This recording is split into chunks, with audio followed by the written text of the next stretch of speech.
from Joe's mom's basement, it's the Stacking Benjamin Show. I'm Joe's mom's neighbor, Doug, and I think most of us don't tell the people who are on our air quote board of directors that they're on our board. Joe, I know I'm pretty much the chairman of your board, but you've never once told me that I'm on your board of directors.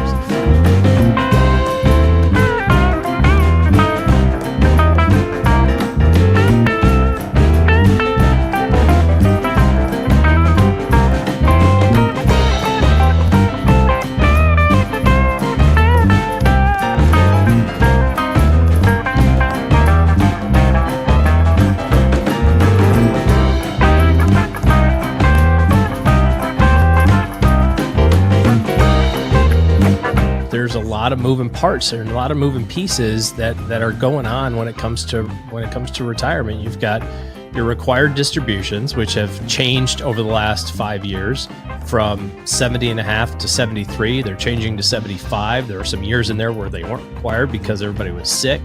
So F it. You don't need any money, apparently. We don't need to tax you on it. I don't know the logic behind that, but whatever. There used to be lots of tax bills associated with that. If you screwed it up, they went, we're just going to change that too. So there's a lot of stuff going on with the IRA world of you've saved money and now the IRS is saying you have deferred the taxes long enough. It is time for you to start paying income taxes. You don't have to consume the money. You don't have to, your required distribution this year is 10 grand. You don't have to go spend 10,000 in the economy, but we're going to tax you as if you earn 10,000 bucks. And you're going to pay us that tax money. What you do with the money is up to you. So you've got that going on.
Hey there, Stackers. Welcome to a live recording of the Stacking Benjamin Show. I'm Joe Saul-Sehy, and I'll introduce these crazy characters here in just a moment. But you're watching, this is going to be live next Friday. So you hear us talk about Friday. Feel free to chat in the chat. Tell us where you're watching us from and hanging out with us. We're going to take a break at the midway point and just say hello to everybody and walk through your comments. If you got questions directly for our contributors, we'll be here at halftime and at the end, but you're going to see the show. Doug is currently away. So you guys are going to hear me voice over Doug's parts and contributors, Paula, Lauren, and OG. When I get to your part, we're just going to splice in like you guys smiling and waving when I announce you. So we'll do that at the beginning. Could you splice over my part for this whole thing too? That would yeah, we could just be great for me. Yeah. I could do some other things, right? Isn't it time for AI to take over everything? Come on. Why do we got to show up for this? Right. So anyway, we're super excited. And without further ado, I think we'll get moving, guys. All right. Doug is going to say, he does it way more eloquently than I can, but he's going to open like this.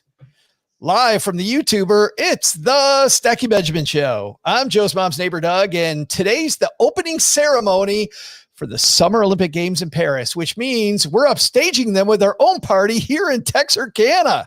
How do you win with your How do you win your own gold medal with your money?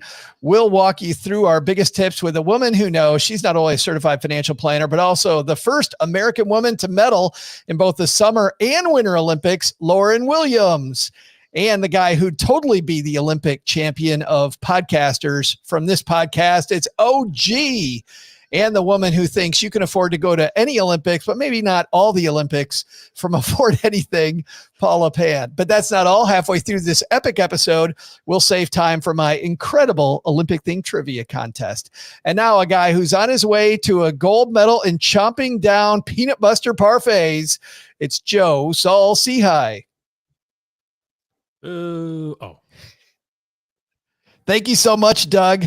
I do love a peanut butter parfait. It is amazing. And yes, maybe not the gold medal. I do have to say, though, I went recently to a Andy's ice cream. We just got here in town.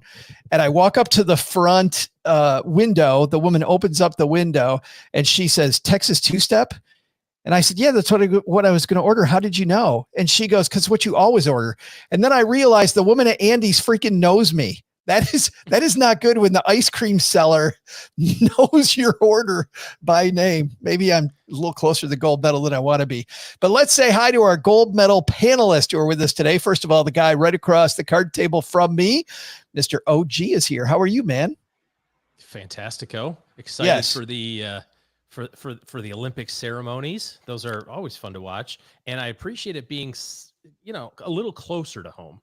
When it gets in like, Tokyo, Japan, Korea, or it's like, I don't know what time that's really on. I don't know if I'm watching it live or whatever. At least in Paris, it'll be kind of delayed, but it'll be okay. Yeah, a little bit closer. And the woman who is watching the opening ceremonies, I'm sure tonight from Manhattan, Paula Pant is here. Absolutely. Are you going to be glued to your TV tonight? I don't have a TV, so no. What? I have the internet. It's okay. The internet does what a TV does. For the most part. Okay. Fantabulous. And Paula, what's your favorite Olympic event? When I was a kid, I always loved watching ice skating, figure skating. That of course that's a Winter Olympic. Wrong one, but that's good. I don't. What Say do they do in the breakdancing. Summer Olympics? Just say running. There's tennis. There's swimming. What else is there? Running. There's running. And jumping. Swimming. And swimming. That's a throwing thing. things. Throwing things. Is there javelin? Sure. Yes. That is a toss. thing. Oh, Probably. sweet. Okay. Hammer I would watch some throw, javelin. shot put. Ooh, shot put. You could throw yourself using a pole over a thing. Oh my goodness. Not only does she not know pop culture, she doesn't know Olympic culture. Like Paula's lack throw yourself of over a railing to avoid a big puddle of water as you run for 5,000 meters. That's Paula, these things that you don't know. Chase. These, and if you just splash in the water at the steeplechase, you can take a bath. I would everybody cannonball knows. everybody right away. The first one, I'd go out just sprint, and they'd be like, "Whoa, this guy's just shot out of a cannon. Does he know that this is a 10,000 meter race? He needs to let him." And I'd get to the top, and I wait for everybody to catch up, and then cannonball, bloosh, bam. 3,000 meters for the second time. OG 3,000 meters steeplechase. Oh, yeah, I thought it was 10. I'm sorry. And that voice you're hearing now definitely run out. Is a woman who's not only been to the Olympics, she is an Olympic champion. And Lauryn Williams joins us. How are you? Delightful. And also looking forward to the opening ceremonies tonight. And most exciting thing that's going to happen in the Olympics this time is breakdancing, people. It is in the Olympics. Can you believe that? Ever. What do you think, as somebody who is a person who is in, the OG Olympics, right? I mean, running was something that was in the original Greek games. What do you think about breakdancing being a part of the Olympics? I'm okay with it. I'm not okay with things that are more like games that you play in game night being in the Olympics, but we're not going to name those things right now. Breakdancing, I think, is cool. That is definitely a sport. What are those things? Is like Settlers of Catan in the Olympics now? Did I miss something? We are headed that direction, and I'm not excited about it, but not quite there yet. Cards Against Humanity, is that part of it? Cards Against Humanity.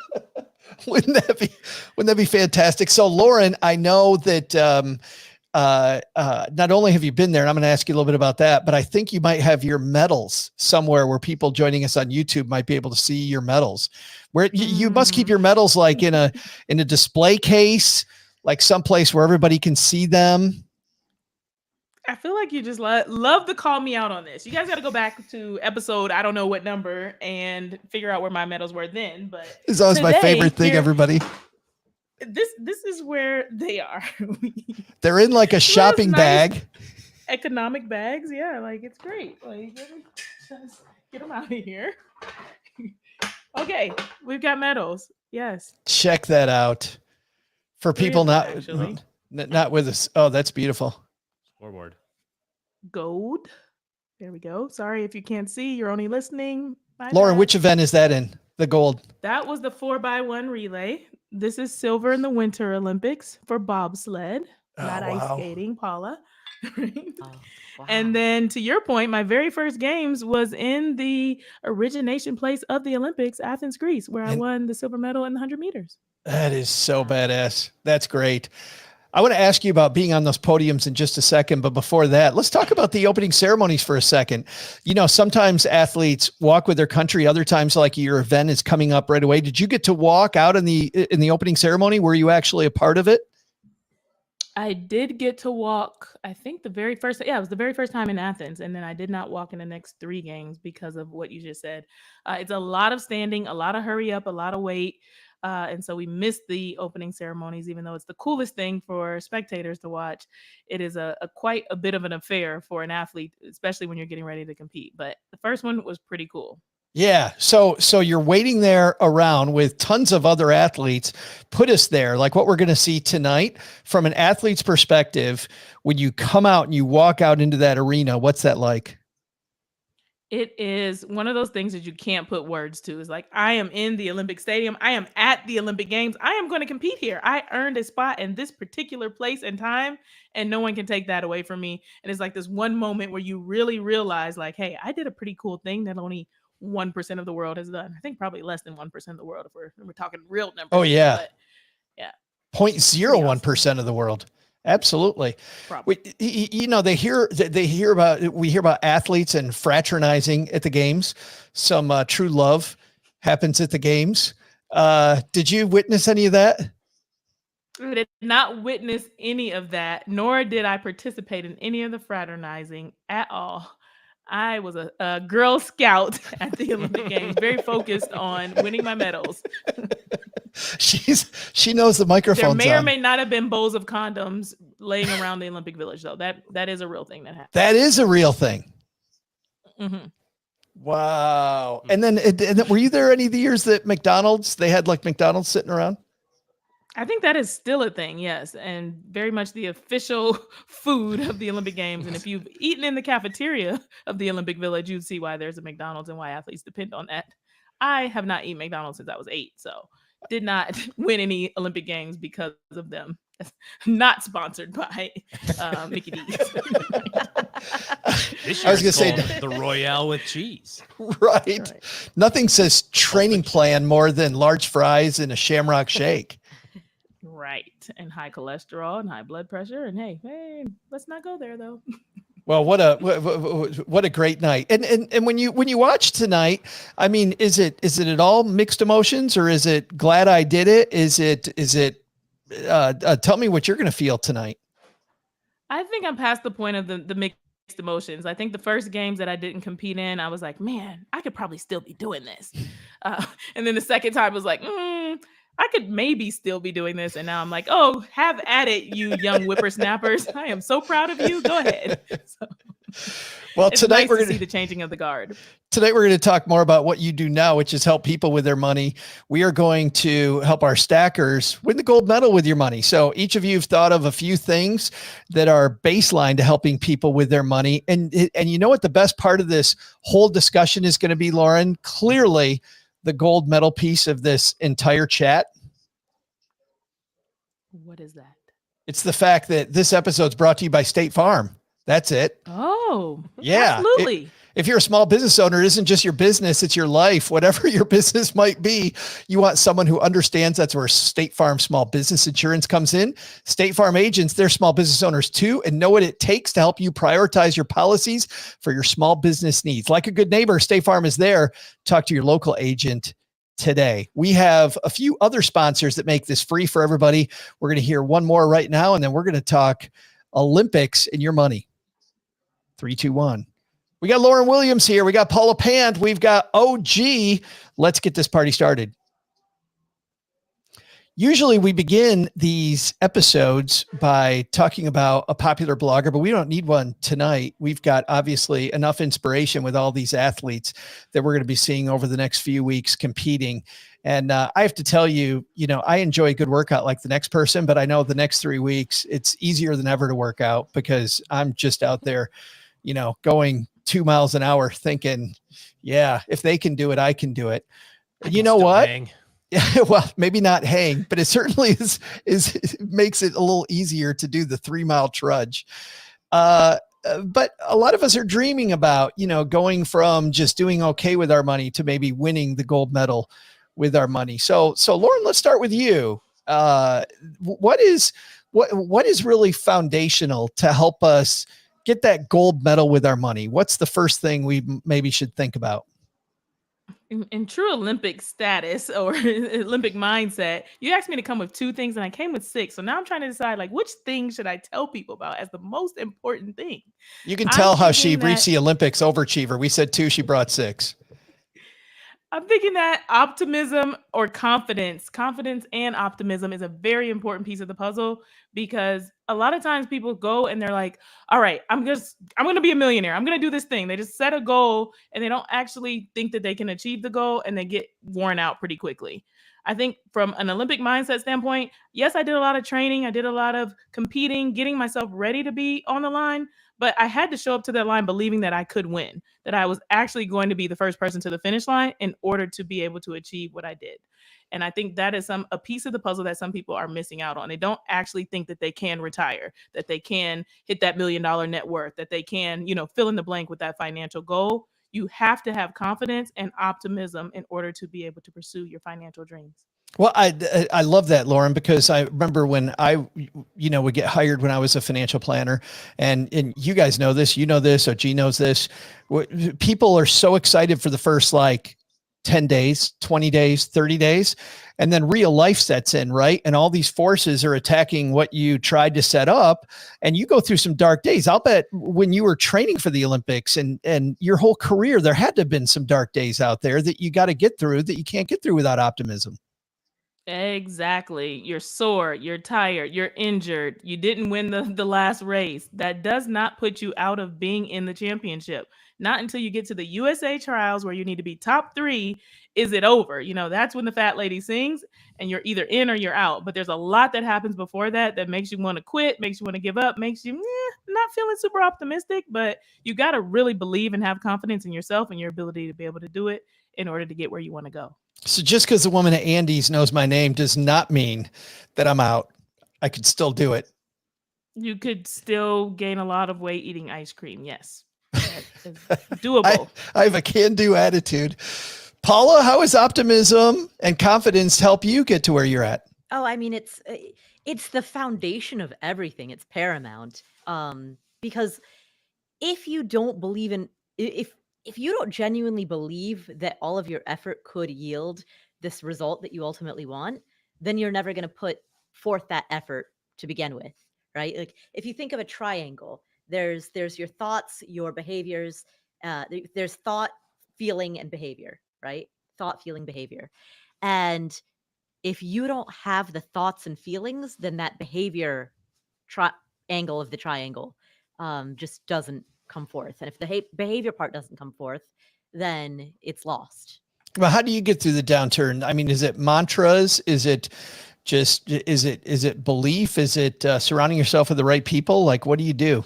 I think be careful about what voices you let into your head. And that comes in every regard. It comes from what you read, what you watch, what social media accounts you follow. It comes from the people that you know in real life, but it also comes from the people that you listen to on the internet.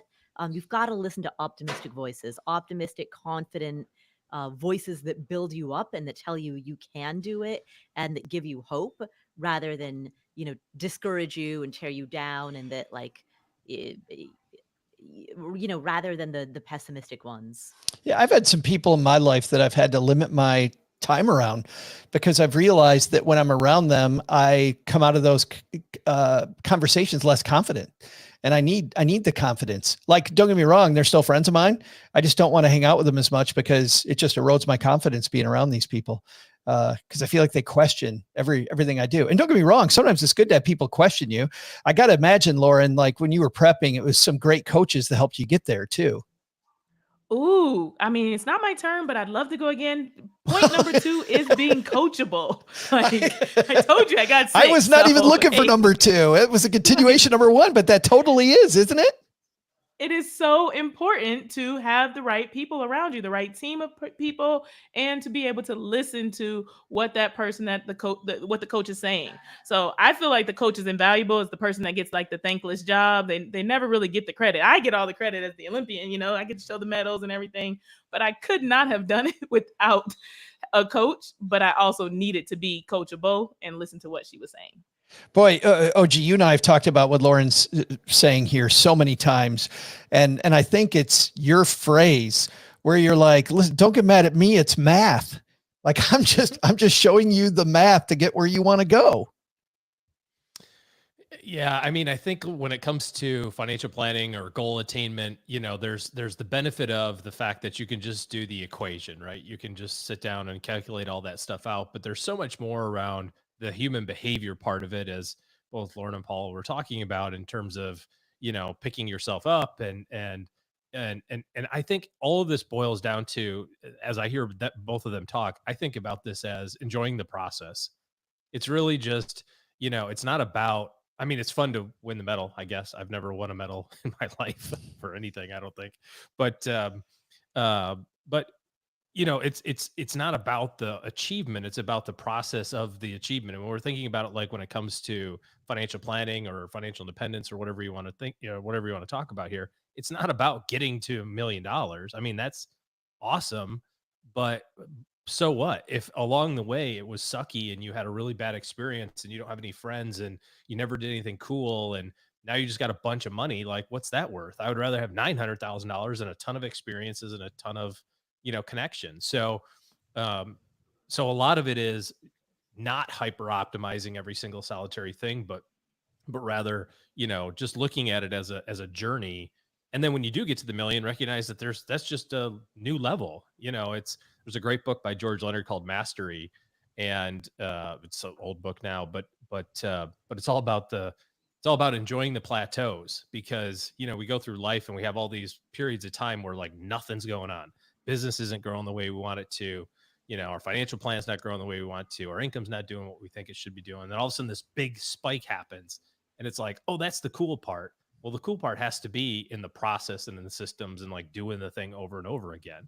The reason that your investment portfolio is like gangbusters right now is because you kept dumping money in 2022 and it was sucky. That's why, because you did all that stuff in 2022. Thankfully, it was only a year, so people didn't have enough time to like let off the gas. It was like 21 was awesome. Okay, 22 sucked, and then 23 started being awesome again. And it's like the reason that you see these huge returns in your portfolio over the last 18 months is because you kept doing the thing in 2022. And when you look at the future and say, we talked about this earlier in the week, Joe, it's like, if the market's going to go down, what do I do about it? It's like, well, you should hope it goes down. But if it does, you have to keep the same behavior up. What if another 2003 happens for 3 years and the market's negative? That's okay, because in the long process, that pays dividends on the back end. Doesn't seem like it in the, the immediate time, just like Lauryn's training or whatever, it's like lifting leg day sucks. Everybody knows that, but you have to do it. But I think that even though leg day sucks, I got to believe, Lauryn, sometimes you're out there on the track when nobody's around, or practicing with the bobsled, nobody's around, and you got to kind of just embrace the practice, like embrace just the time you're spending, don't you? Yeah, I mean, to OG's point, it's about the journey. So it's like, what's happening right here, right now, in this moment. So I need to make the most of each and every moment, even when I'm sore, even when I'm tired, even when it's raining outside. Like, I still got to get these reps in because I'm building a strong foundation to be able to go and have that good competition. I get my butt kicked in a competition, but hey, there's a championship that I'm trying to win here. Those competitions are getting me race sharp so that I can be great when I hit the Olympic trials or I can hit the Olympic games. It's all about the process, but enjoying the moment and staying focused in the moment, even when things are sucking, to keep going. It is amazing. A place I think where this analogy breaks down is on the time that you spent. You clearly had to spend hours and hours and hours and hours. And people want to be great with their money and they want to spend no time. And what's funny is, you guys know, you don't have to spend a huge amount of time to be competent with your money, to be decent with the heck, even to really win, quote, the gold in the big scheme of things. You don't have to spend every hour of every day. And yet people don't do that. And they want to be super with their money. I want to be Instagram famous. I don't want to. If I just win the lottery, things will be better. Paula, what's on your list as foundational for the Olympic gold and money? So on my list, the number one thing is boost your income and do that early, because if you can get a boost to your income, let's say that you're 35 and you boost your income by 20%, and then let's say that you, like, through a job change or through a career change, you boost your income by 20% at the age of 35. And then let's assume that from that point, from age 35 on, you have no other major income boosts other than inflationary upkeep. Just that one single boost that happens once, that alone would have like hundreds and hundreds of thousands of dollars of impact down the road in your net worth, right? Just one thing that happens once. Why boost your income and not cut expenses? Couple of reasons. Number one is, what you ultimately care about is the difference between what you earn and what you spend. And the difference between those two, the greater the difference, the better. But in terms of, how low can you go, there's a threshold beyond which you just can't go any lower. Like, there is at a certain point, to quote you can't shrink your way to greatness. Like, you can't frugal down any further. That's one of the two reasons. The other reason is that the amount that you're going to spend, oh, sorry, the amount that you're going to spend, um, changes throughout the course of your life as the size of your family increases, decreases, kids are born, kids move out, etc. So your grocery bill expands or contracts, your utility bills expand, contract. Um, but the amount that you earn, there's no cap to that, right? There's no limitation. How often have you had to tell people, Lauryn, that it's an income problem? That you know what, your whole financial plan means you really need to make more money. I've said it more than a few times, and it is a hard thing sometimes for people to hear. Is like, wait, well, where am I going to get more money from? Also, get ready for the nasty grams that are coming, because Paula said that I need to get a raise. That's what they're going to say. I listened to this episode, and Paula said I need a raise, and employers are going to be calling you guys. Perfect. But bring it on, because though, Lauryn, I mean, seriously, people don't ask their boss for a raise enough. Every study shows people don't ask their boss for a raise enough. And when they do ask, they don't ask in a way that's going to get a raise. They don't talk about the company and how they can help more. They talk about, I need new shoes. right. And that's not what you should be saying. You should be talking about the value that you're bringing to the company. Write down, keeping a little list. I have just a notebook of, like, here's the ways that I add value to this thing that I'm participating in, and going into your boss's office and saying, hey, it's time for more money, and here are the reasons why I'm a valuable asset to this company. I'm invested here the same way that you are. I want to see this company grow, but I also need to grow, is a better way to say it, instead of, I need new shoes. Yeah, absolutely. It is funny. Oh, gee, Lauryn said it. I said it a lot when I was a financial advisor. I remember people coming into my office and being frustrated. They're like, I feel like I've cut everything, Joe. I feel like I've done everything right. And I'm like, I think you have, except you haven't made enough money. I mean, we lived this. When my wife was working, she worked in consulting and, got a great job out of college, big, nice company, got a nice bonus, all that sort of stuff. And then started working or had some a relationship with a different company, like kind of outside, group basically.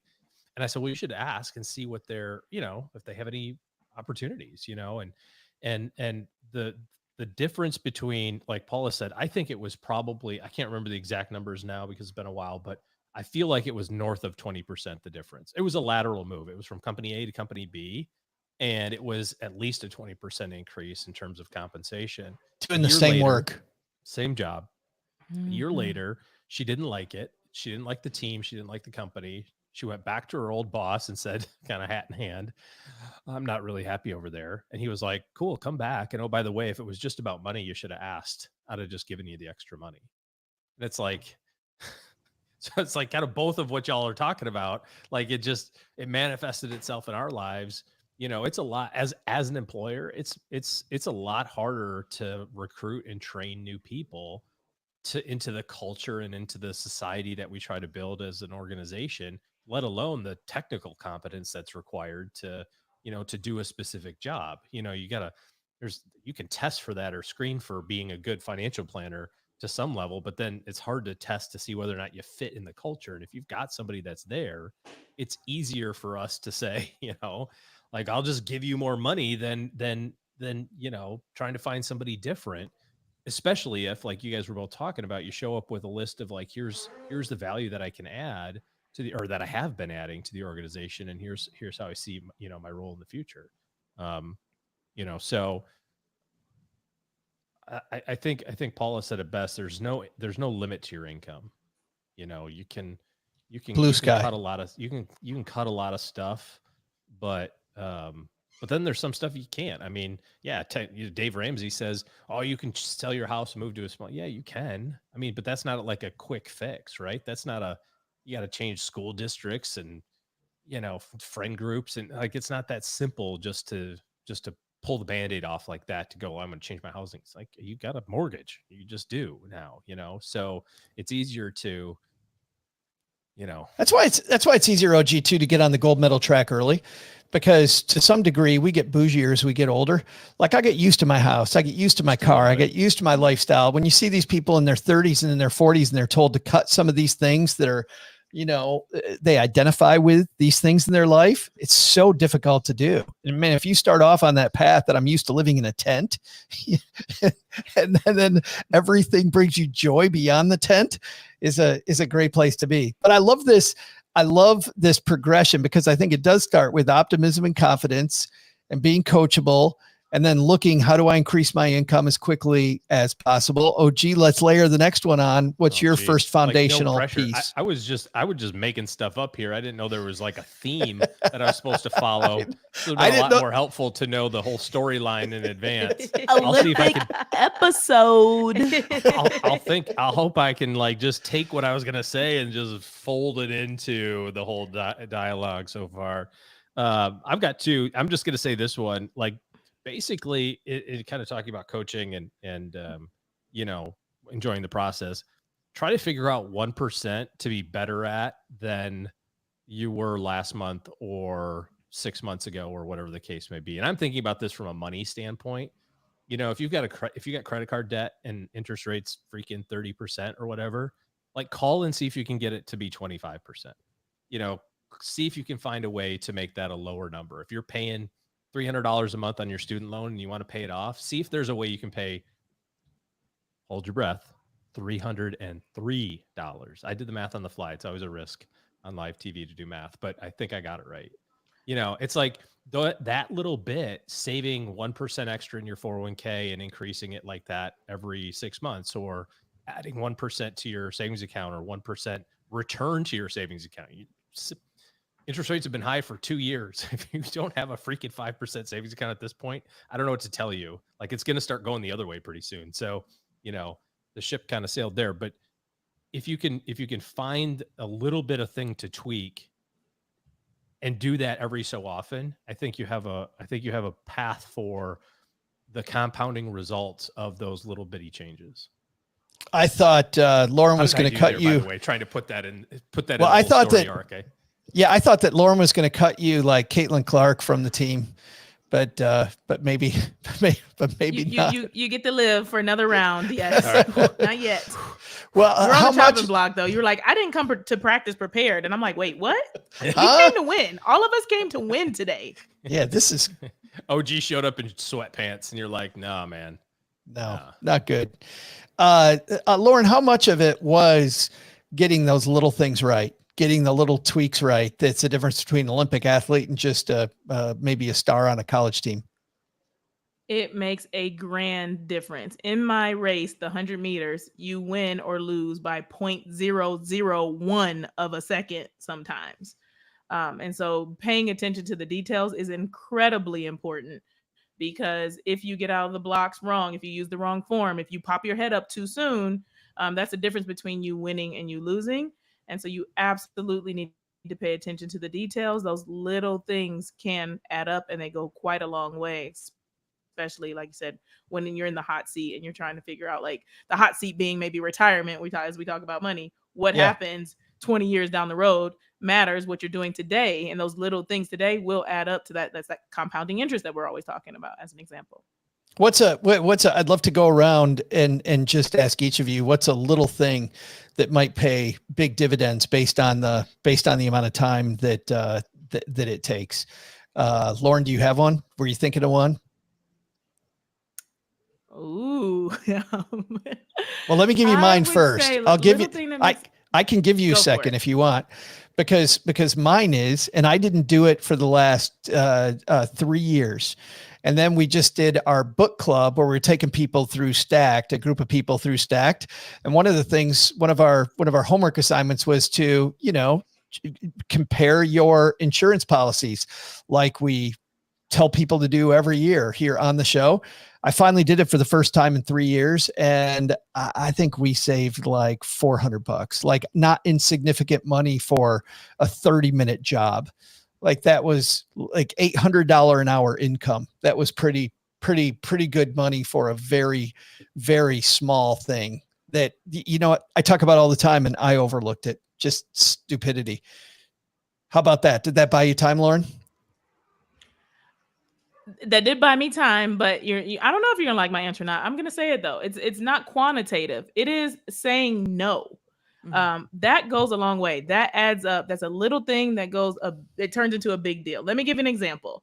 I was invited to speak in Miami in December, and I decided to say no. Why was I thinking about saying yes? Because maybe I could see my mom and hang out with my family and friends. And it was like, it's not a paid speaking engagement, which I usually get paid pretty well to speak. But I was like, well, it's a free flight home. Well, what was I going to do? Spend money on little things that I did not need to do. It was not on my list of things to do. It was not in my budget. And so simply saying no is going to pay me dividends over time. Confidently saying no when you're thinking about, like, I'm not really sure. Yay, maybe. Say no. And that is a little thing that can go a long way. Paula, you can't say she took mine, even though you're nodding your head. Yeah.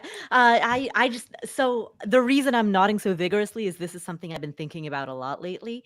Like, I've been saying, I can feel in my own life, I've been saying yes to far too many things that have some benefit, but they're not necessarily optimal.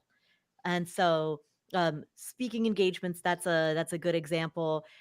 Just things in my own life. I mean, just there are it's like the amalgamation of lots and lots of good, but that ends up taking all of your time, and it blocks out the great. Oh, gee. So we don't want to just be good. We want to be great. Yeah, I mean, that's the theme here, right? Exactly. We're not looking for bronze. Yeah, but if I can add one thing to the little tweak that makes a big difference, set up automations. It takes very little time to do so.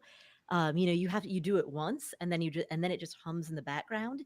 So it could be automatic savings. It could be using like an app like Acorns to automatically like round up every purchase and move it into an investment account. It could be using something like Capital. It could be just old fashioned automatically transferring portions of your paycheck into various. Automate as much as possible. Whatever it is that you want to do, like automate, then habit. In terms of the waterfall flow. Oh, gee, you got the last one. What's another one? No pressure. What was the question? I'm totally. I'm just. I'm just like, you are not notes. making the team. Only 3 people make the team today, and you are right now in 4th place. Really, you're more like in 8th place. I'm taking notes, trying to keep up with y'all. I mean, look, I think when it comes to the systems around success, when you're looking at behavior versus the stuff, right? Like, yeah, it's great if you start with mom and dad gave me $800,000. Like, that's a cool way to start your financial journey. But even then, you have to build the right habits along the way. And like Paula said, sometimes you can't build the habit first. You have to figure out a way to like force yourself into the habit. When you got to get up and work out in the morning, sometimes just sleeping in your gym clothes is good enough to like be just enough motivation to like point you in that direction, So I don't know that like having a habit is going to be the thing that makes it work versus creating the systems one time, like Paula said, where you can just follow the system, right? If you're trying to eat healthy, it's a hell of a lot easier just to eat chicken and broccoli every single meal. It's not great. I've done it. It's not fantastic, but it's not bad, but it's a system that can work. And if you do it, you have a known outcome. You know what I mean? Like, I think so many times around money, especially, we try to create a new way to make a chocolate cake. It's like, it's just do the chocolate cake that everybody else makes. That's really good. Just do that thing. It's already done. Somebody's already figured it out for you. And we were talking the other day, Joe, about like option trading and stuff like that. You read Reddit and all this stuff. It's like, why do we have to complicate this? It doesn't have to be complicated. Call your freaking insurance company and save $400, dude. It's just pick up the phone, see what happens. The worst they say is, like they said to me, Oh, you have a 16-year-old male driver? Oh, forget that. Your insurance going up. Forget that. Forget what we talked about a discount. Oh, gee, here's I saved $400, or I lost $400 on my bill, and you're like, man. I found it all. No, it's way more than all that. Over and here. I've got a 15-year-old that's about to drive. So every moment of that. 2 under 16-year-old males. We're going to go back through for another sweep for each of your gold winning habits, gold winning ways to help people earn gold in their game of money management. But at the halfway point of every Friday episode, we have this year-long competition between our 3 frequent contributors, Paula Pant, OG, and Mom. And because Mom doesn't like doing the stairs, that means, Lauren, you're playing on behalf of Mom, which means good news and bad news for you. You want the good news or the bad news? Good news, I'm going to win. The bad news, I'm in last place right now. Well, no, the good news is Paula Pant's in last place. So Mom has had a 2-week winning streak, has won the last 2 weeks in a row. She now has 8. OG has 10. Paula has 6. Time, Paula, to stage that big comeback. Yeah. So that's where we sit. That means that OG is going to guess first. Lauren, you'll guess second. And then Paula will guess third. And of course, that means, Doug, we need a trivia question. So you said it's about the Olympics. What do we got, man? All right, then here's what Doug's going to say. Hey, I like that look, Lauren. Oh shit, it's about the Olympics. Like I'm supposed to know something about that. We really want to win. We like asking questions you won't know the answer to. So here's what Doug's going to say. Hey there, Stackers. I'm Joe's mom's neighbor, Doug, and today we're celebrating the opening ceremony of the Olympics. I love this time of year. It's the day when we salute all the athletes, like the track and field runners, the ice skaters. What? That's the Winter Olympics? Oh, sure, I knew that. Just testing you. Anyway, the swimmers, the race car drivers. What? Gotcha. Well, now that I see you're paying attention, let's shoot the arrow at the target, shall we? In the ancient Greek Olympics, the OG Olympics, we'd call them, but our OG was born a few short years after these games. How many events were there? I'll be back right after I make sure my phone ringer's on. I've been expecting a call from the Olympic Committee about them adding me to the donut eating squad. All right, here we go. 3, 2, 1. Maybe donut eating, Lauren, is the new sport you're talking about. Maybe it's the new sport, but I don't think so. We don't need donut eating, but Some we are Krispy heading in that Kremes? direction. Krispy I like Kremes. Krispy Kreme donuts. I know. I'm listening. I could compete. 5-time Olympian. Right. I could compete on that one. Ancient Greek Olympics. Oh, gee, you're going first. How many different events were there? So for clarification purposes, this is like ancient Greek, like Ancient. like not 1894 No, Olympics. This is not the brought back Spartacus. Olympics. the Yes. Spartacus Olympics. Okay. How many events were there? Well, there was some sort of running, probably for a long time. That was the concept of a marathon, right? Wasn't that a Greek soldier running back to alert the city that they were about to be attacked, and then he died? Yeesh. Running is the sport that everyone does for no matter what their sport is. You got to run and jump into the long jump pit. You got to run for basketball. Running is the sport of all Running. The sports. foundational. Okay, foundational. So running. There's probably like lion taming, like jousting with like one another on swords, and so I'm gonna say that there were 8 events. 8 different events. Lauren, you think that's high or low? It's in the ballpark. I don't think that there was a whole bunch of different things going on like there are now today. Like track and field in and of itself, I think has 13 or 17 events, something I like say, that. yeah. I wonder how many events there. We didn't even do this research for today, how many events there are, but it's got to be, I would think 40, 45, 50. I would say more than If only that, there were a because place so- we could look this up. I think we can find the answer. Yes. I'm just gonna go a little bit less than him because, like, why not? It was way back in the day. They couldn't have so many things. I kind of want to go 5, but I think I should go a little bit higher. I'm gonna go 7. I don't actually know the answer, so yeah, it just feels better to Oh. say something less than OG. There are, by the way, I just looked it up. This year, there's going to be 329 events. So I was off. I was off slightly. 7. Yes. Wow. It's all right. OG said 8. Lauren's got 7. Caps him at the knees. You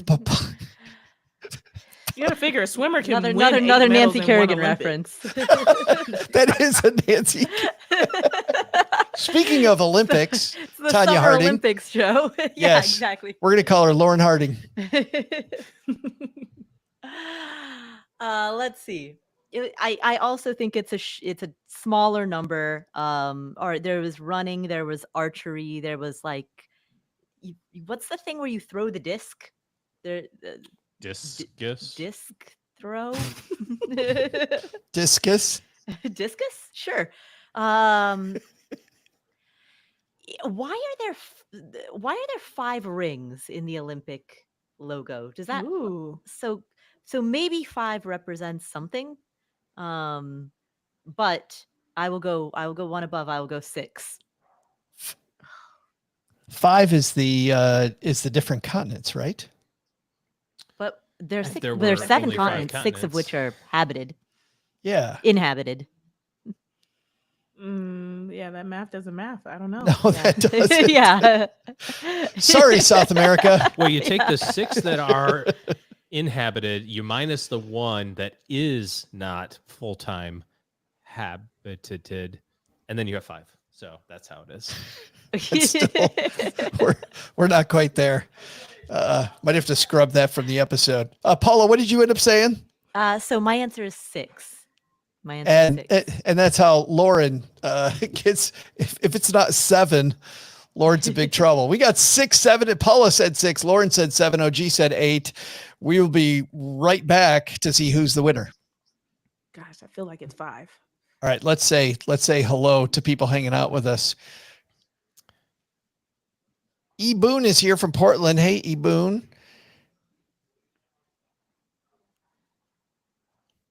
And then Annette's here from PA, longtime stacker and a forder, hanging out with us. Nice. Glad that you're here.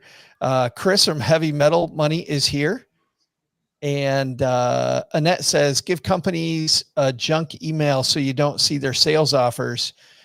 You 100% off the stuff. It's funny. I don't even know what they're referring to.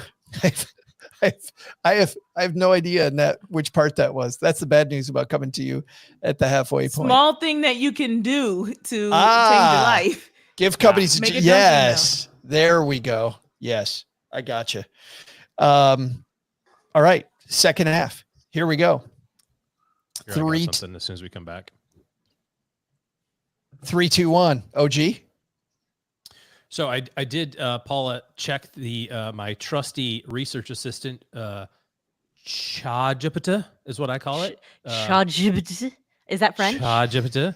The 5 Olympic rings represent the 5 inhabited continents of the world. Africa, the Americas, considered one continent. Asia, Europe, and Oceania. Designed by Pierre, somebody or another. The rings symbolize the unity of coming together of athletes from around the globe for the Olympic Games. The colors of the rings, blue, yellow, black, green, and red, along with the white background of the flag, were chosen because every nation had at least one of these colors in their national flag. Wow. Way to make a comeback, OG. Whoa. It was my research assistant. So- Well, thanks, OG, for defending my honor there too. Yes. Right. But at least he didn't say, back in the early something BC, the 5 Olympic rings represented the 5. The 5 Represented the 5 original sports. games. Yes. The 5 original sports. Like, Discus, javelin, running, archery, and Cards Against Humanity.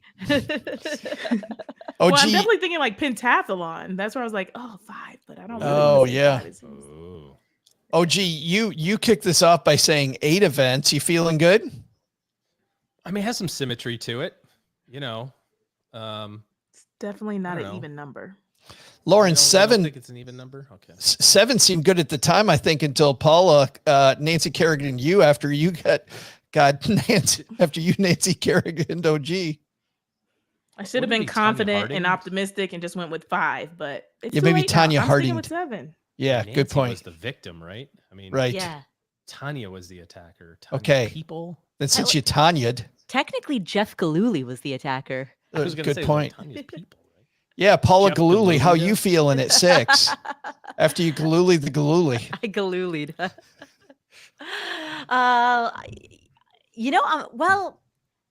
I'm feeling decent. I'm feeling decent. All right, well, let's see if you the should under. be. Doug, who's going to win this thing? Hey there, Stackers. I'm professional donut eater and your tour guide for this year's opening ceremony celebrating trivia question, Joe's mom's neighbor, Doug. Before I give you today's answer, here's some weird Olympic facts. The ancient Olympic Games lasted 5 to 6 months, which is why they decided to only hold them every 4th year. Also, the Olympic marathon celebrated a guy who actually died at the end, not what we're looking for. And if you ever thought that the Olympic marathon distance of 26.2 miles was weird, it's because the Olympic distance was going to be 25 miles for the London Games in 1908, but the royal family wanted the end to be in front of Buckingham Palace, and that extended the race another 1.2 miles, which created 26.2 mile distance that we still use today. But today's question was, how many Olympics were in the ancient Greek Olympics? The answer, Lauren said 7. Paula said 6. OG said 8. The real number is 18, meaning OG pulls further ahead. 18? 18. Wow. How could they Even think of number. 18 things to do back then? Dungeons Well, without- and Dragons, Cards Against Humanity. What else? It's Donut amazing. eating. It's amazing how many fun things you could come up with to do when you don't have your phone distracting you all the time. Mhm. You just go outside and Fair there's way more than 18 things to do. Yeah. 4 to 5 months. Imagine the Olympics going 4 to 5 months. It's a lot of time on NBC. Time Right. A lot of TV rights there. it totally is. Time for the second half of our discussion about winning the gold with your money.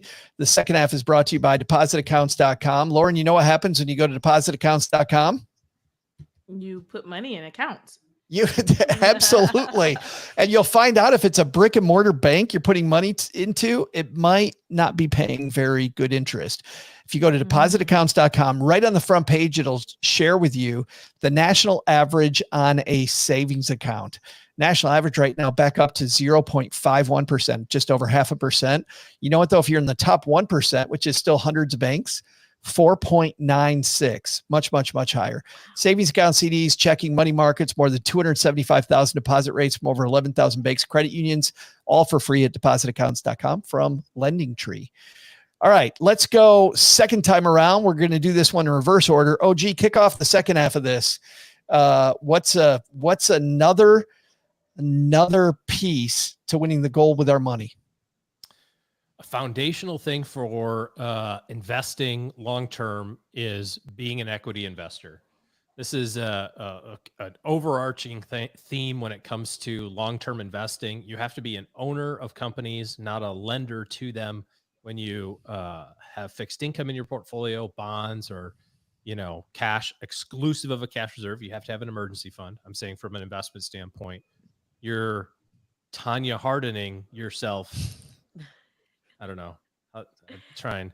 In terms of the growth, the only way to outpace inflation, the only way to continue to grow your money as you transition from one stage of life to the next is to be an owner of companies. And the way that we do that effectively is by diversifying it, by buying an S&P fund or a small company fund or an ETF, whatever the case may be. You don't have to buy individual stocks, but you want to be a very, very, very heavy equity investor for all of your investing time. If you got money that you need, or if you got a goal that has a short-term time horizon, then that should have short-term money, cash.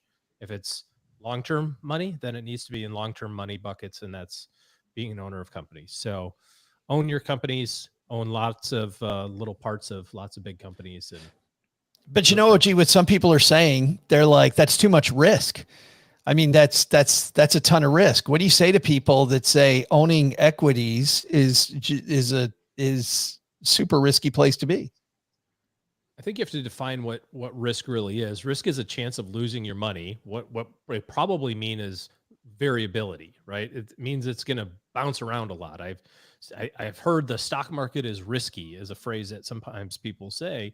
And really what they mean to say is that I heard that the numbers are going to bounce around. I have $100 one day, $98 the next, $102 the next, $94 the next, $107 the next, and that's going to make me uncomfortable. But that's the price that you pay for long-term growth. If you have guaranteed money and guaranteed outcomes, you can't possibly have long-term returns that are going to outpace cash returns, outpace inflation returns, because there's no opportunity for that variability. The variability or volatility is the thing that creates the long-term higher returns, if that makes sense. So It's okay to have that. And the reason why it's okay is because the money that you're investing today is not for tomorrow. It's for 10 years from now. It's for 20 years from now. It's for 80 years from now. If you're investing for, the next generation, if you're thinking about, your kids or grandkids, the time horizon is so long that the short-term ups and downs shouldn't bother you. And if they do, that probably means that the goal that you have is not aligned with the money that you have. I love this. I was just going to say, if you have a short-term goal and you have your money invested in long-term things, you're going to see that bouncing around. And then that's going to make you pretty nervous. I got to buy the house. I got to get the down payment in 6 weeks. And my NVIDIA stock's bouncing all over the place. Well, yeah, that's what it's going to do because you have long-term money in a short-term goal. That's going to make you concerned. But if you have long-term money in a long-term bucket, let it bounce around. Lauren, I love this idea OG's talking about redefining risk. And it seems like as an athlete, we often have to just redefine our whole life. I can't imagine, what type of, not just a diet you're on, but probably 2-a-day practice. You're on the track, I would think, all the time, or at the practice facility all the time. But as a financial planner, how often do you find you have to redefine things, redefine risk, reset the bar for clients? I think I have to do it a little bit more frequently than I would like to, but the best part about being an athlete is that you get to tell cool stories about being an athlete to be able to describe these things. And so to OG's point, you lose 100% of the games you don't play. If you don't show up at practice, you can't build the foundation. If you don't go to the competition, you can't win. You weren't there. So you have to play the game in order to be able to win the game. So that's taking the risk of actually showing up. That's taking the risk of losing because you're there.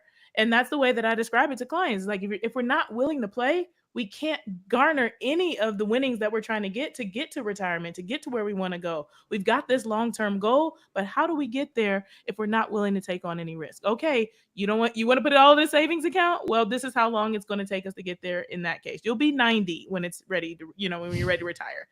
That's just the math. You can safely retire at 90. Right. And then they realize like, oh, okay. But if we decide to play, like, hey, we're probably on track for a more 65 age retirement sort of thing. And so I love that I have this way of being able to take sport and finances and kind of merge them together and talk about things like risk. How would you then help them navigate the down days? Because, at the end, they're like, well, it looks like, Lauryn, we played and we lost. Like I would imagine when the market's down, they're throwing your analogy right back at you. All my clients are 30, so I don't have to worry about that just yet, But no, really, people get very scared when you see the market jumping all over the place. And the thing I remind them is that we're playing a long game. The same way that somebody started training 3 years ago, knowing that the Olympic Games was not going to come up for another 3 years. They're playing a long game, not getting injured, going to other competitions, getting themselves ready to get sharp. You have to realize that you're not going to win overnight. You're going to win over a period of time. And hey, today's a day where you're sore, you're tired, you're sick, whatever. The market's down. This is not the end of the line. This is not the finish line that we're looking for. This is just a part of the road that we're on. Paula, it seems like just based on the conversations you and I have had, you've kind of always been comfortable with the risk of equities. How did you get comfortable with that at a young age? I think number one, I was always investing for the long term. So it was just as you were talking about, at a young age, that's when I feel like that's when it's easiest to be comfortable because that the money is going to be in there for decades and decades and decades. And so that you just don't really have to think about it. And if even a little bit of stock market history, that over the long term, the market tends to go up. So I feel who was that though? Was that parents?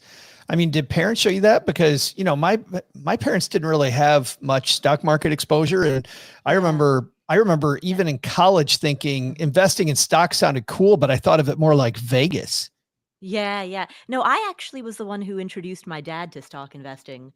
When I was in the 8th grade, I had a teacher. She was a Catholic school nun, like in a nun habit. She introduced us to the stock market, and this was back when you would look up stock prices in print newspapers. So you would get a copy of the print newspaper, and then once a day you'd like find McDonald's and see what it was at. And so my dad was like, well, "What are you learning about in school?" And I was like, "Oh, I showed him the newspaper and I showed him the page that all the stocks were printed on." And so, and he didn't really know anything about it. So he started buying a couple of books. And so it was my exposure from Sister Elizabeth in the 8th grade. Sister Elizabeth introduced me to stocks, and then I introduced my dad to stocks from there. But where I really learned it was then in high school. I read The Millionaire Next Door when I was in high school, and I started reading Money Magazine. I started reading Kiplinger. So it was when I was in high school that I started just reading a bunch of personal finance books and magazines, and that was how I learned it. So Paula's got the stack of magazines hidden in the back of her closet.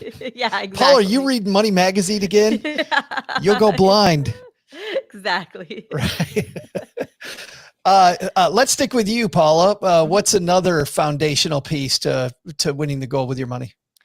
So the other foundational piece is to focus on the big 3 expenses. So don't waste your time trying to squeeze, to nickel and dime everything. Just focus on housing, transportation, food, just those 3 things. Because if you can nail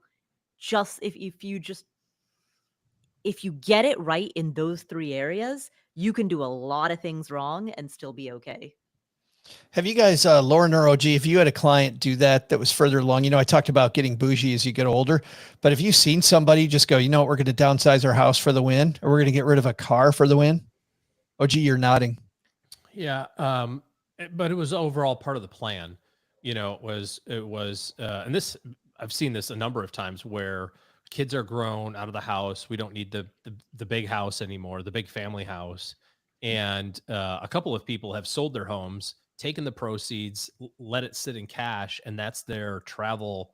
We need to find a new place to park ourselves for the rest of our lives. So we're going to go spend 6 months in Florida and 6 months in, coastal Carolina and 6 months in Austin and 6 months in LA and 6 months in France. And, where are we going to call home? And use that as kind of the seed money for that exploration over a period of time. And then as the down payment for the next place, or the sum total for the next place. So it really has a pretty profound impact. I don't know that I've seen too many people do that midstream, like, oh, I need to move in order to save money, in order to reach my goal. I'll kind of tear that Band-Aid off, but it's a doable thing. I think when it comes to, I think that there's so many I can'ts, in the world, like, oh, I can't do that because insert reason here. I can't do that because whatever. And if you're really serious about kind of clean sheet designing all of this stuff, you can do everything differently, especially if you're in the United States, or Canada. And so to some level, it's like, you can literally go 3,000 miles in any direction and you get to use the same language, the same money. You don't need anybody's permission to move there. It's the same form of government. It's the same, it's like, you try to do that anywhere else in the world. If you're in London and you're like, I hate it here, it's too expensive, I want to move somewhere that's less expensive, you need permission to do that. You have to, like, I want to move to Italy. You have to ask if you can do that. Different money and currency and language. And, it's different, right, Lauren? I don't. Well, it's funny. I was going to go right to Lauren. OG, I'm glad you did, because Lauren, you did exactly this. I have sold the house and fled the country. The house is actually still on the.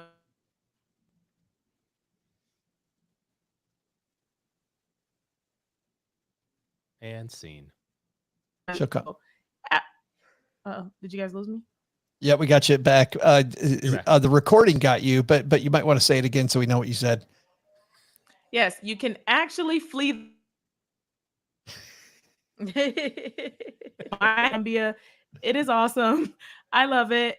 And you can, in fact, lower your housing expense immediately and change the trajectory of your overall financial picture.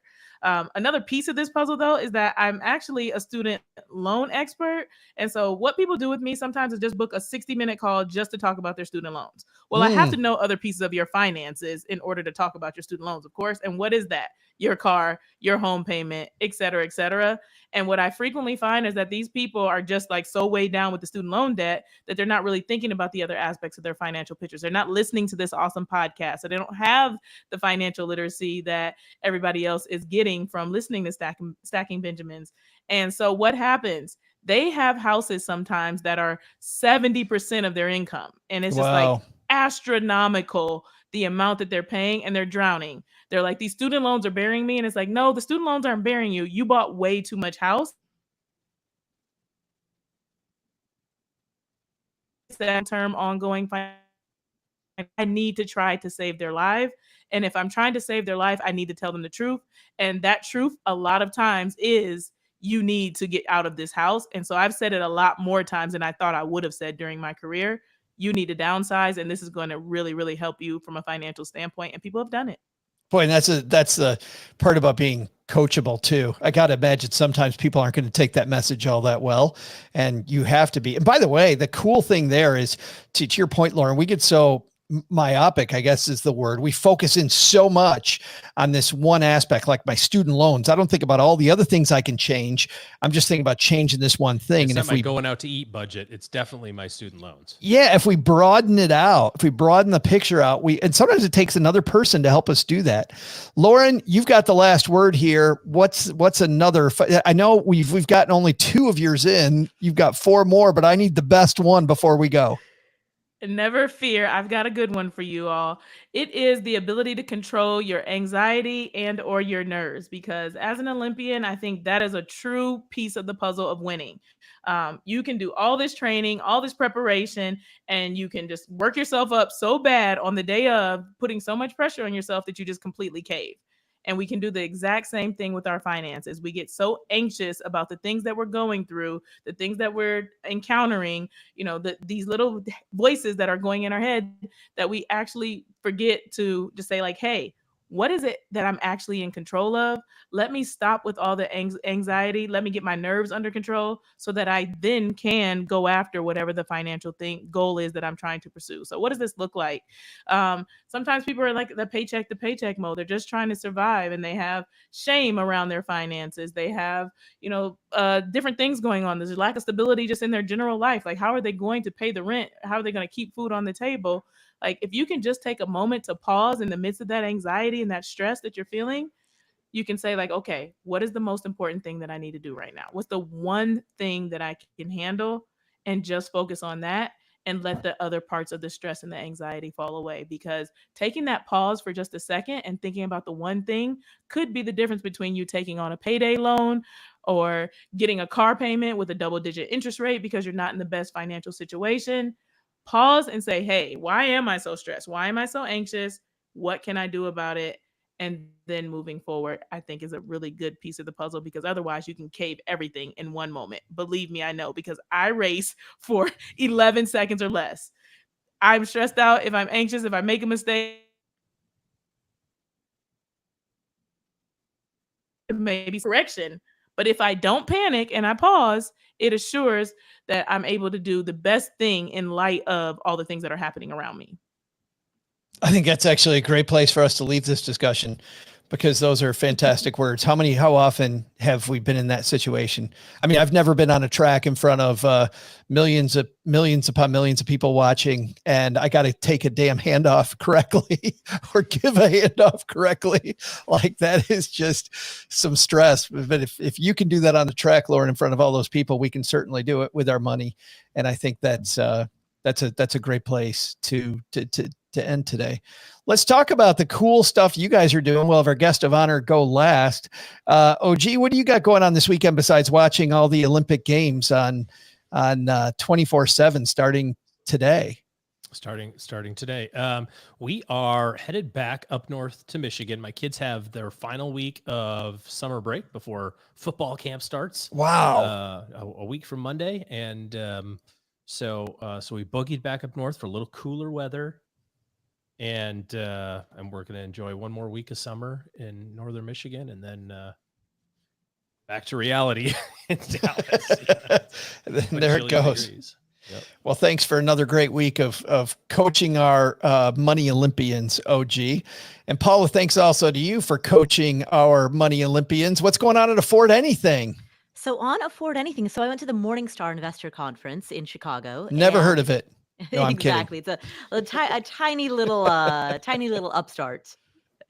And at Morningstar, I interviewed 2 people. One was Michael Kitces, the financial advisor, who was a keynote speaker there.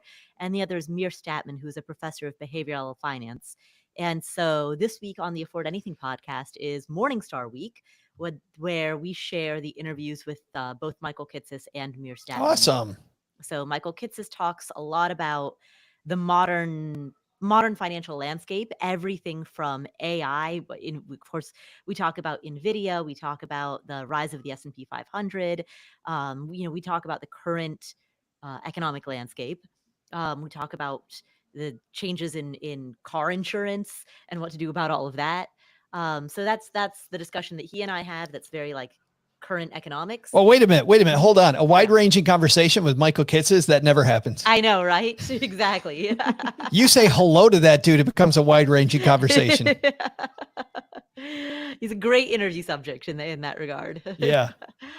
And then with Mir Statman, that interview is much more based on the principles of behavioral economics. So it's the principles of how do we act, what are the ways in which our mental shortcuts and our emotions, obscure the how we see money and how we behave with money. It's always fascinating. And talk about the way to win, like getting that part right is I think where the money's made. Absolutely. Lauryn, thank you so much for hanging out with us and not just coaching our stackers on the gold medal stuff, but sharing the gold medal moments and kind of a little bit of what athletes go through at this time of year. It's always fascinating, like kind of trying to be there with you. But what are you doing now? What's going on? What's going on at WorthWinning? I am just trying to win the Money Olympics like everybody else. So we're getting ready for a new season of the podcast. Awesome. Is coming out. Yes, this season is all about travel. So if you are interested in learning about money and mixing that little travel piece with the money, then you will love this season of the upcoming Worth Listening podcast. I also have a online program that is launching on July 30th. So we are just days away from that.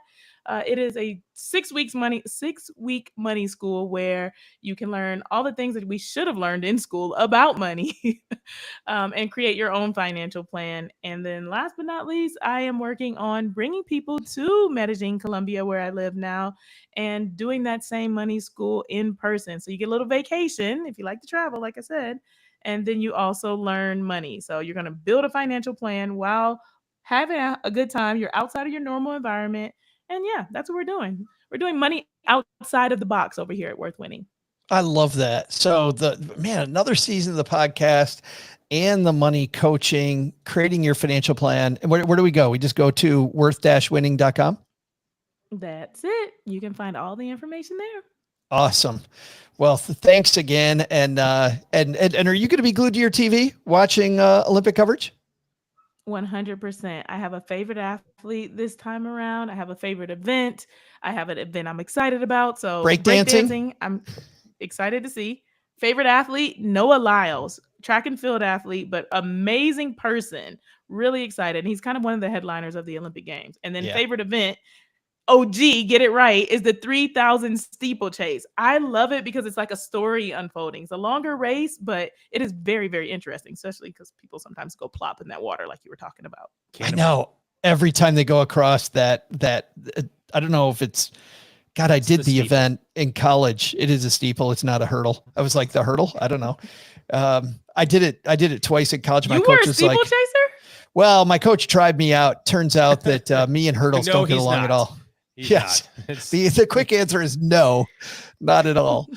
All right. That's going to do it for today. Doug, what are our takeaways today?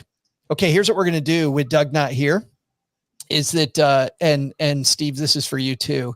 We're going to ask Lauryn for her biggest takeaway, and we've got down here OG. So Paula, you're off the hook this time. But we're going to ask you for your takeaway. So I'm just going to come to you during this read. All right. And then we're going to patch you in with what Doug says. And Doug's going to say this. So what's stacked up on our to-do list for today? First, take some advice from Lauryn Williams, who thinks this was the biggest takeaway. The details matter. The little things will add up. Just like Paula said, subscriptions, getting rid of those little things, whatever you can do, the small things and the details will add up over the long term. Well, Lauryn clearly finishes first and takes the gold again, but a close second is this takeaway from OG. Equities all the time. Equities for the win. But the big lesson, well, don't wait on the Olympic Committee to call you for your spot on the American Donut team. Apparently getting on that squad is super, quote, inside baseball, because I can't even find anything about it online. All right, and everybody smile and wave when I do your credit. Thanks to Lauryn Williams for joining us today. You'll find all of Lauryn's financial planning work at worth-winning.com. We'll include links in our show notes at stackingbenjamins.com. Thanks to Paula Pant for hanging out with us today. You'll find her fabulous podcast, Afford Anything, wherever you listen to finer podcasts. Thanks also to OG for joining us today. Looking for good financial planning help? Head to stackingbenjamins.com/OG for his calendar. Lauryn, I should have contacted you first and said, what should we could have put it in the credits, but we'll have it in the show notes. All the stuff about the stuff. All right, guys, So, we did it. So Lauryn, good seeing you guys. Big Lauryn, do hug. you I pay missed attention you to all. track and field stuff outside of the Olympics? Kinda. Did you see the only because you're have hung out in Dallas before? Did you see the whole Duncanville 4x100 and Atascocita 4x100 race No idea what you're talking about right now. You know who Duncanville is? Obviously, it's a high school in South Dallas. Mm-hmm. Okay, Atascocita. But they is did a something town amazing. in Houston. Yeah, so they both top two track and field programs. They both beat the national high school 4x100 record at the same time. But of course, because Atascocita beat Duncanville by whatever so much, they're the record holders. Clearly, They're the official record holders. but they both beat it by 0.76 Interesting. seconds. Oh my God, they crushed Oh, it. that's a lot. They crushed it. They beat the brakes off of it. I think it was like 39 something, and now it's like 37.9 or something, or 38. Oh my God. Anyway, That's that was crazy. just this year. I didn't. I know mean, if you to paid get attention 4 to people it. to get Boone, the thanks for stick hanging around out with the us. track and to be in great shape. Yeah. Hey, I'm going to say goodbye to everybody on YouTube. Thanks everybody for hanging out with us. We'll see you again next week. Contributors, hang out for just 1 second longer. Let me end the YouTube stream and then let me cut this.